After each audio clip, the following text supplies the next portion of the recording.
Thank you very much.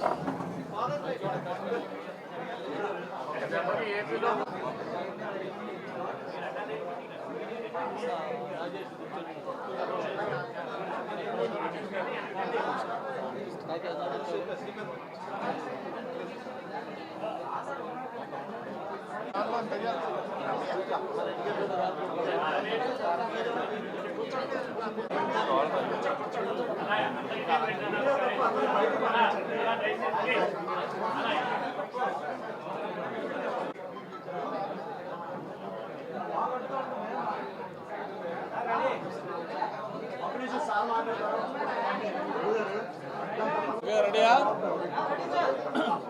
అందరూ? నమస్కారం. 5 సంవత్సరాల నిరీక్షణ మరి ఈరోజు కౌంటింగ్ రూపంలో మొత్తం దేశం మొత్తం కూడా రీసౌండ్ వచ్చే రిజల్ట్. ఎందుకు రీసౌండ్ వచ్చే రిజల్ట్ అంటున్నామంటే ఆంధ్రప్రదేశ్ చరిత్రలో ఎప్పుడూ లేని విధంగా మొన్న 2019 ఎన్నికల్లో 151 సీట్లతోటి అధికారం కైవసం చేసుకున్న వైఎస్ఆర్ పార్టీ మరి ఈరోజు ఫలితాలు చూస్తే ప్రస్తుతానికైతే బిత్తుకుమంటూ 11 నెంబర్ దగ్గర ఎలాడుతూ ఉంది. 9 వచ్చేసిందా? 10లో ఉందా? ఓకే. మళ్ళీ ఇంకొక నిమిషం పోతే అది కూడా తగ్గి సింగిల్ డిజిట్కి వస్తుందని చెప్పని అనుకుంటా ఉన్నాం. మీకు గుర్తుంటే మనం గతంలో చెప్పుకున్నాం.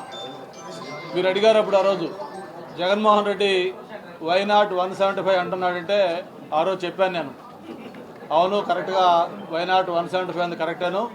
అందులో 1 or 7 or 5 అంటే కొంతమంది మరి ఏంటి సార్ అది అటకారం అన్నారు. ఈరోజు అది వాస్తవ రూపం దాల్చింది.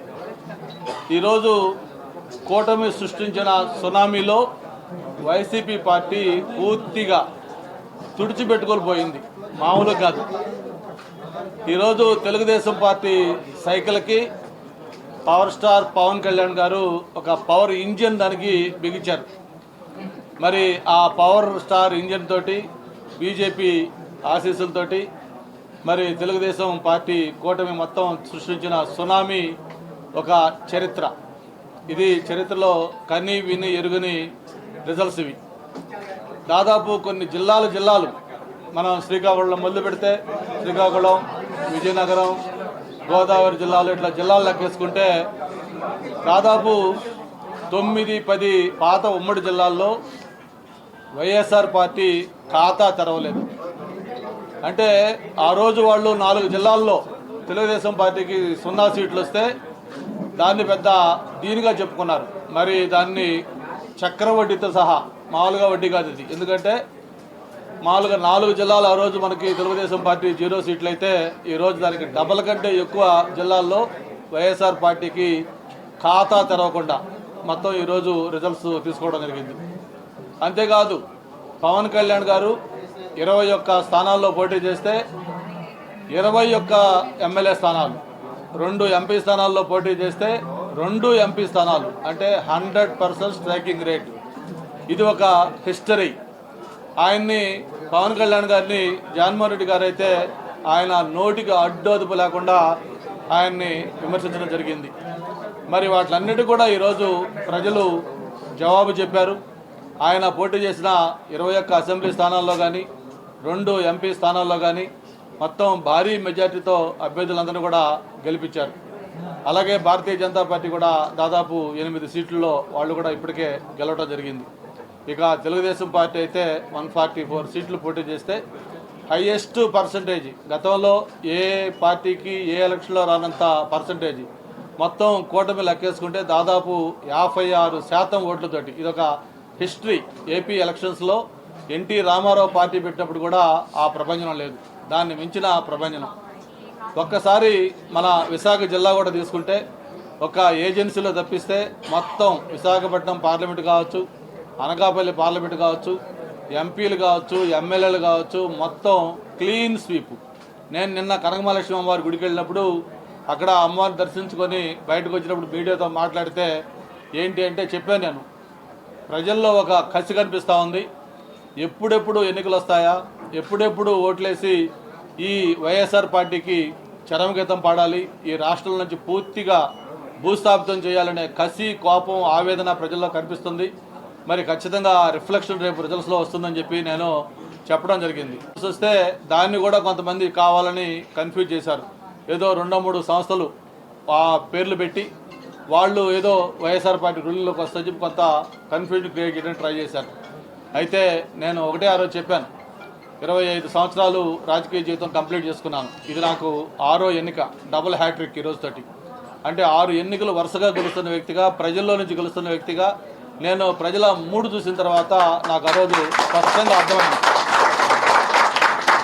మొన్న పోస్టల్ బ్యాలెట్ ఒకటి, మీకు పోస్టల్ బ్యాలెట్ గతంలో ఎప్పుడు కూడా తెలుగుదేశం పార్టీ కూటమికి ఇంత పెద్ద ఎత్తున ఉద్యోగస్తులు కానీ వాళ్ళ కుటుంబాలు కానీ ఓట్లేసిన పోకడల దాఖలాలు లేవు గతంలో. ఎప్పుడు 80 to 90% పైగా పోస్టల్ ఓట్లు తెలుగుదేశం పార్టీ కూటమికి పోలయ్యాయి. అంతేకాదు పోలింగ్ రోజు మనం హైదరాబాద్ కావచ్చు, లేకపోతే చెన్నై కావచ్చు, బెంగళూరు కావచ్చు, ఇటువంటి ప్రాంతాల నుంచే కాదు, అమెరికా, ఇంగ్లాండ్, యూరోప్ లాంటి ప్రాంతాల నుంచి కూడా వేలాది మంది ఇక్కడికి ఇండియాకు వచ్చారు. అలాగే పక్క రాష్ట్రాల నుంచి లక్షలాది మంది బస్సుల్లో, ట్రైన్లో ఏలాడుతూ కూడా వాళ్ళు ట్రావెల్ చేశారు. టోల్ గేట్స్ దగ్గర అయితే మన సంక్రాంతి పండగప్పుడు ఎలాగైతే మనకి ఆ రద్దీ ఉంటుందో దాన్ని మించిన రద్దీతోటి లక్షలాది మంది ఆంధ్రప్రదేశ్కి వచ్చి ఆ రోజు వాళ్ళు ఓటు హక్కు వినియోగించుకున్నారు. అంతేకాదు మొన్న పోలింగ్ రోజు నేను మార్నింగ్ 7 o'clock ఎంఈపీలో నా ఓటు ఉన్న బూత్కి వెళ్ళి ఓటేసి మళ్ళీ మనం భీమిలి కాన్స్టిట్యూన్సీకి వెళ్ళాలి త్వరగా అని చెప్పని నేను 7 గంటలకల్లా బూత్ దగ్గరికి వెళ్తే ఆశ్చర్యం వేసింది. దాదాపు 200-300 మంది అప్పటికే క్యూలో ఉన్నారు. అంటే 6:30 గంటలకే క్యూలోకి వచ్చి నిలబడ్డారంటే ప్రజలు ఎంత ఆతృతతో ఉన్నారు, ఏంటి ఈ సర్ప్రైజ్ చెప్పి నేను ఆశ్చర్యపోయాను. నేను ఆ రోజు అనుకున్నాను ఖచ్చితంగా ఇది ఒక సునామీ సృష్టించబోతుందని చెప్పాను. అనుకున్నట్టుగానే పోలింగ్ కూడా గతంలో రాష్ట్రంలో ఎప్పుడు జరిగిన విధంగా 81.6% పోల్ అయింది.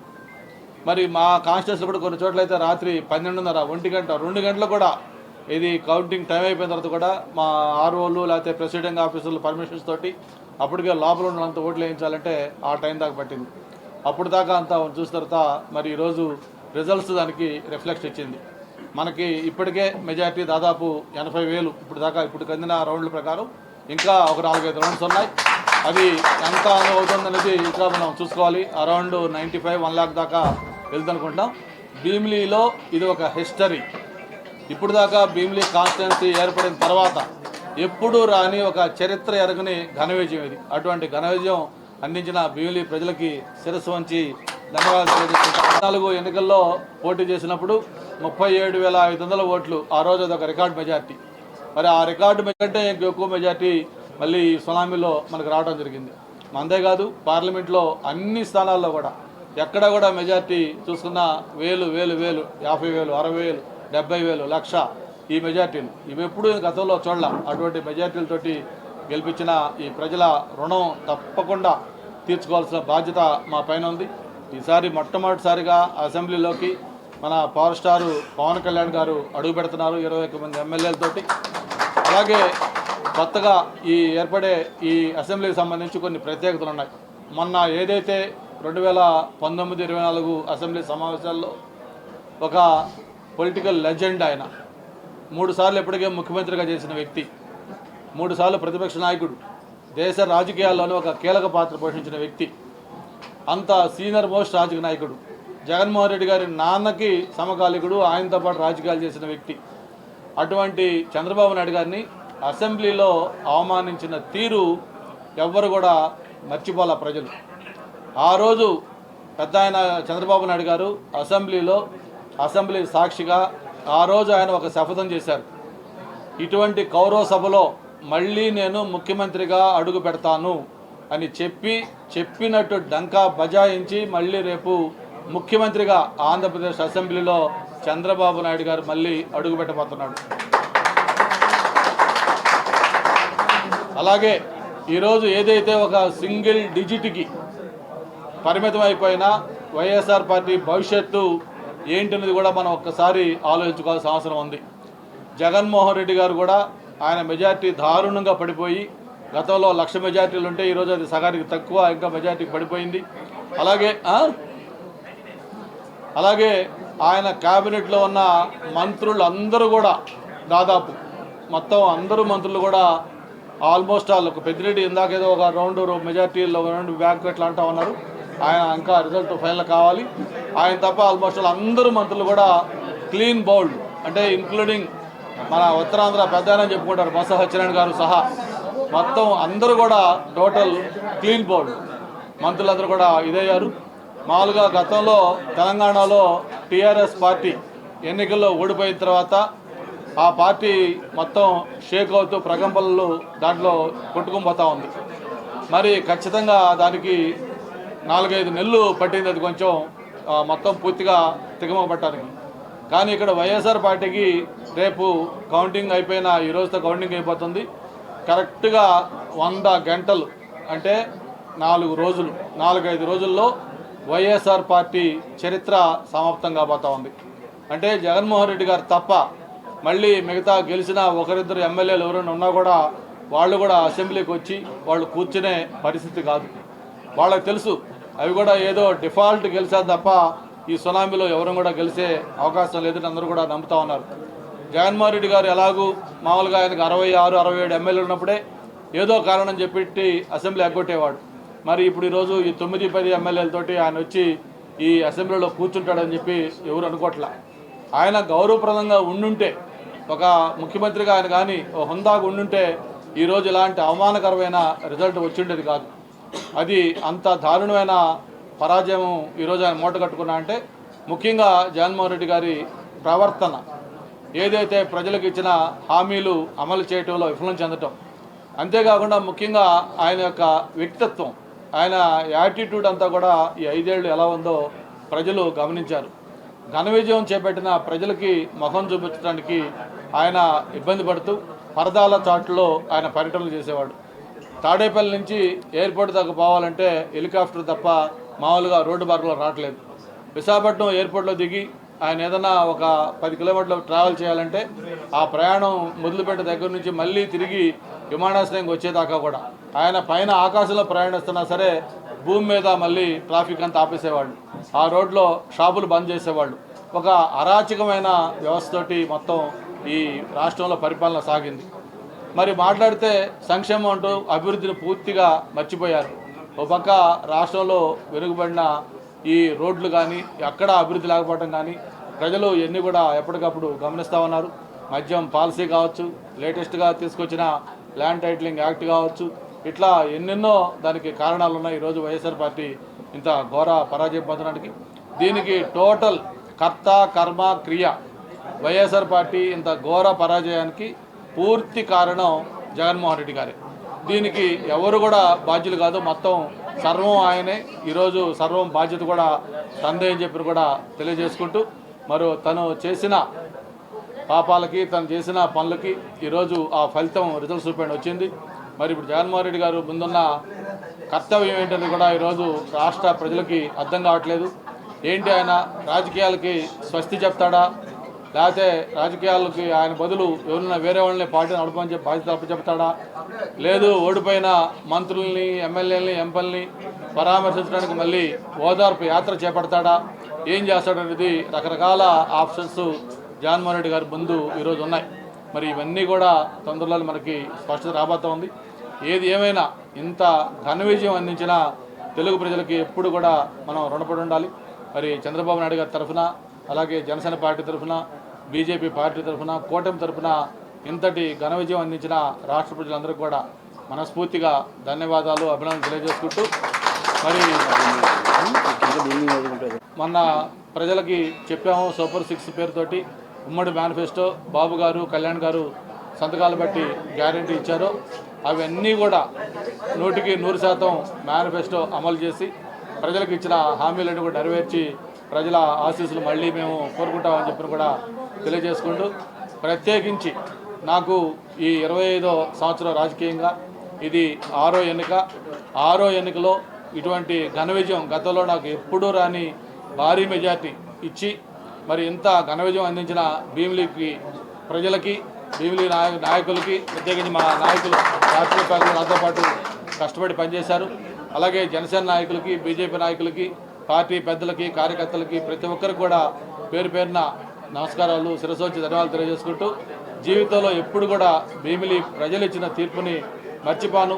వాళ్ళు ఏ అంచనాలతోటి ఇంత భారీ మెజార్టీతో గెలిపించారో తప్పకుండా వాళ్ళ అంచనాలకి అందుకునే విధంగా పనులు చేసి వాళ్ళ రుణం తీర్చుకుంటారని చెప్పిన కూడా మరొకసారి మీ ద్వారా మనవి చేసుకుంటూ మరి ఈరోజు ఒక మర్చిపోలేని రోజు తెలుగుదేశం పార్టీ నాయకులకే కాదు ఆంధ్ర రాష్ట్ర ప్రజలకు కూడా ఇంతటి ఘనజయం పెట్టిన రోజుని జీవితాంతం కూడా గుర్తుపెట్టుకుంటామని చెప్పిన కూడా మరొకసారి మనవి చేస్తా ఉన్నాం. ఆశ్చర్యకరమైన విషయం ఏంటంటే ఈరోజు 151 సీట్లతో వచ్చిన పార్టీ ప్రతిపక్ష పార్టీ హోదా ఎలాగ ఉండలేదు. ఎందుకంటే ప్రతిపక్ష పార్టీ హోదా ఉండాలంటే దానికి ఆ పర్సంటేజ్ ఆఫ్ సీట్స్ రావాలి.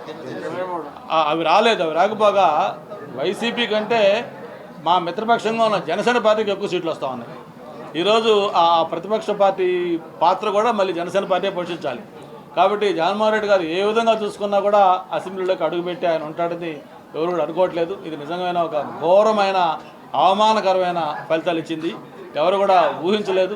మేము కూడా డెఫినెట్గా మంచి ల్యాండ్ స్లైడ్ విక్టరీ వస్తున్నాం. కానీ ఇంత జగన్మోహన్ రెడ్డి ఇంత పతనం అయిపోయే విధంగా ఆ రిజల్ట్స్ మెజార్టీలు కూడా వాళ్ళు గెలిచిన ఏమన్నా ఉంటే అన్నీ కూడా నారో మెజార్టీలు. అదే తెలుగుదేశం చూసుకుంటే అన్నీ 50,000, 60,000, 70,000, 80,000, 90,000 ఈ విధంగా మెజార్టీలు ఉన్నాయి. అంటే ప్రజలు స్పష్టంగా తీర్పిచ్చారు. క్రిస్టల్ క్లియర్గా ఒక ల్యాండ్ స్లైడ్ విక్టరీ. ఇది గతంలో ఎన్టీ రామారావు పార్టీ పెట్టేప్పుడు రాలేదు. ఎప్పుడు కూడా ఆంధ్రప్రదేశ్ చరిత్రలు రాలేదు. బహుశా భవిష్యత్తులో మళ్ళీ ఇటువంటి రిజల్ట్ ఎవరు చూడలేరు. అటువంటి రిజల్ట్ వచ్చింది. ఏం చెప్తారు, వాటిని ఎలా యూజ్ చేస్తారు? నాట్ ఓన్లీ విశాఖ రాజధాని, జగన్మోహన్ రెడ్డి గారి ఏ ఒక్క పాలసీని కూడా ప్రజలు యాక్సెప్ట్ చేయలేదు. నాట్ ఓన్లీ 3 రాజధానులు లేకపోతే ఆయన తీసుకున్న ఏ ఒక్క పాలసీ దాన్ని ప్రజలు యాక్సెప్ట్ చేయలేదు. అందుకే ఇటువంటి స్పష్టమైన తీర్పు ఇచ్చారు. తర్వాత ఆ ఋషికొండకు సంబంధించి కూడా ప్రజల యొక్క ఆగ్రహం ఏంటో ఈరోజు ఈ చుట్టుపక్కల కాన్స్టిట్యూన్సీలో మెజార్టీ అర్థమవుతా ఉంది. మరి ఇలాగా అన్నీ ఎక్కడైతే ఆయన ఒకరి వ్యతిరేక నిర్ణయాలు తీసుకున్నాడో వాటి ఫలితాలన్నీ కూడా ప్రజలు డైరెక్ట్గా ఓటు రూపంలో చూపించాడు. కాబట్టి తర్వాత ఇట్లా ఏం చేయాలి, ఆ బిల్డింగ్లు ఏం చేయాలి, తర్వాత ఈ మధ్య అనేక ఆరోపణలు వచ్చాయి, భూ ఆరోపణలు వచ్చాయి, రకరకాల స్కామ్స్ వచ్చాయి, గతంలో ఇక్కడ ఉన్న నాయకుల మీద వచ్చాయి. వీటిలన్నింటి మీద కూడా రేపు చంద్రబాబు నాయుడు గారు ముఖ్యమంత్రిగా బాధ్యతలు తీసుకున్న తర్వాత దీన్ని అందరూ నాయకులతోటి పార్టీ పెద్దలతో చర్చించి వీటికి న్యాయ విచారణ చేయాలా, లేకపోతే ఏదైనా ఎంక్వైరీ కమిషన్లు వేయాలా, లేకపోతే ఇంకోటి జ్యుడిషియల్ ఎంక్వైరీ చేయాలా, ఇట్లా ఏం చేయాలని కూడా అందరం పార్టీ ఆలోచించి ఒక నిర్ణయం కూడా తీసుకొని అల్టిమేట్గా ప్రజలకి న్యాయం చేసే విధంగా పార్టీ నిర్ణయాలు ఉంటాయి. మేము ఫస్ట్ నుంచి కూడా చెప్తా ఉన్నాం. ఇప్పుడు కూడా తెలుగుదేశం పార్టీ ఆవిర్భావం నుంచి కూడా సంక్షేమ కార్యక్రమాలకు ఎప్పుడు కూడా వ్యతిరేకం కాదు. అసలు సంక్షేమ కార్యక్రమాలు నాంది పలికింది, శ్రీకారం చుట్టింది తెలుగుదేశం పార్టీ అన్న ఎన్టీఆర్ గారి దగ్గర నుంచి కూడా. కాకపోతే ఏంటంటే సంక్షేమ కార్యక్రమాలు చేయాలంటే ఉన్న ఆస్తులను అమ్మేసి లేకపోతే పొలాలు లేకపోతే ఆస్తులు తాకట్టు పెట్టి అప్పులు చేసి సంక్షేమ కార్యక్రమాలు కాదు, సంపద క్రియేట్ చేయాలి. క్రియేట్ చేసిన సంపదని పబ్లిక్కి డిస్ట్రిబ్యూట్ చేయాలి. అన్నీ ఉంటాయి, అన్నీ బ్యాలెన్స్ చేసుకుంటాం. ఏది పూర్తిగా అమరావతి అని చెప్పి పథకాలు ఆపేసేది లేదు, పథకాల కోసం అని చెప్పి అమరావతి నెగ్లెక్ట్ చేసేది లేదు. అన్నీ కూడా బ్యాలెన్స్ చేసుకోవడం జరుగుతుంది. అంతా అన్నీ కూడా ఈరోజు ఒక అనుభవం ఉన్న ముఖ్యమంత్రి అయినా ఈరోజు ఆయనకి పెద్ద కష్టం కాదు. ఎందుకంటే 2014లో కొత్తగా రాష్ట్రం ఏర్పడినప్పుడు రాజధాని లేదు, లోటు బడ్జెట్, సెక్రటేరియట్ లేదు, అసెంబ్లీ లేదు, చివరికి ఆయన కూర్చోడం కుర్చీ కూడా లేదు.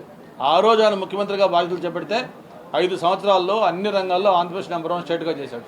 కాబట్టి ఇప్పుడు డెఫినెట్గా పాలన గాడి తప్పింది, మళ్ళీ ఆ పరిపాలన గాడిలో పెట్టాలి, రెవెన్యూ పెంచుకోవాలి, పథకాలు కొనసాగించాలి, ఇంకా బెటర్గా ఇవ్వాలి, ఇవన్నీ చేయాలి. దీనికి అనుభవం చంద్రబాబు నాయుడు గారు ఉన్నారు, పవర్ స్టార్ కళ్యాణ్ గారు ఉన్నారు, కేంద్రం నుంచి బ్రహ్మాండమైన మోడీ గారి నాయకత్వంలో సపోర్ట్ ఉంది. ఇవన్నీ ఉంటాయి కాబట్టి తప్పకుండా మేము ఏదైతే చెప్పామో 100% చెప్పి చేసి చూపిస్తాం.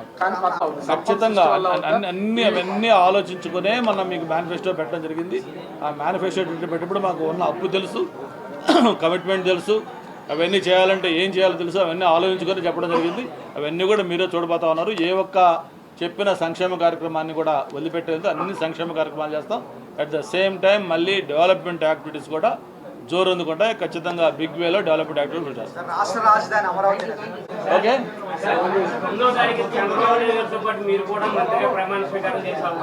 చూద్దాం. అది అల్టిమేట్గా చంద్రబాబు నాయుడు గారి డిస్కషన్ కదా. Let us hope. Okay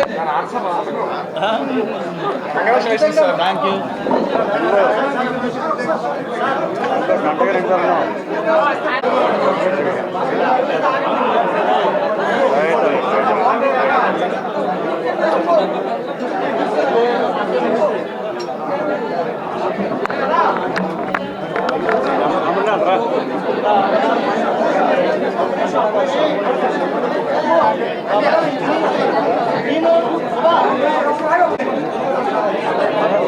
stress అయిపోయిందా కావండి బిజినెస్ అవుతున్నాయి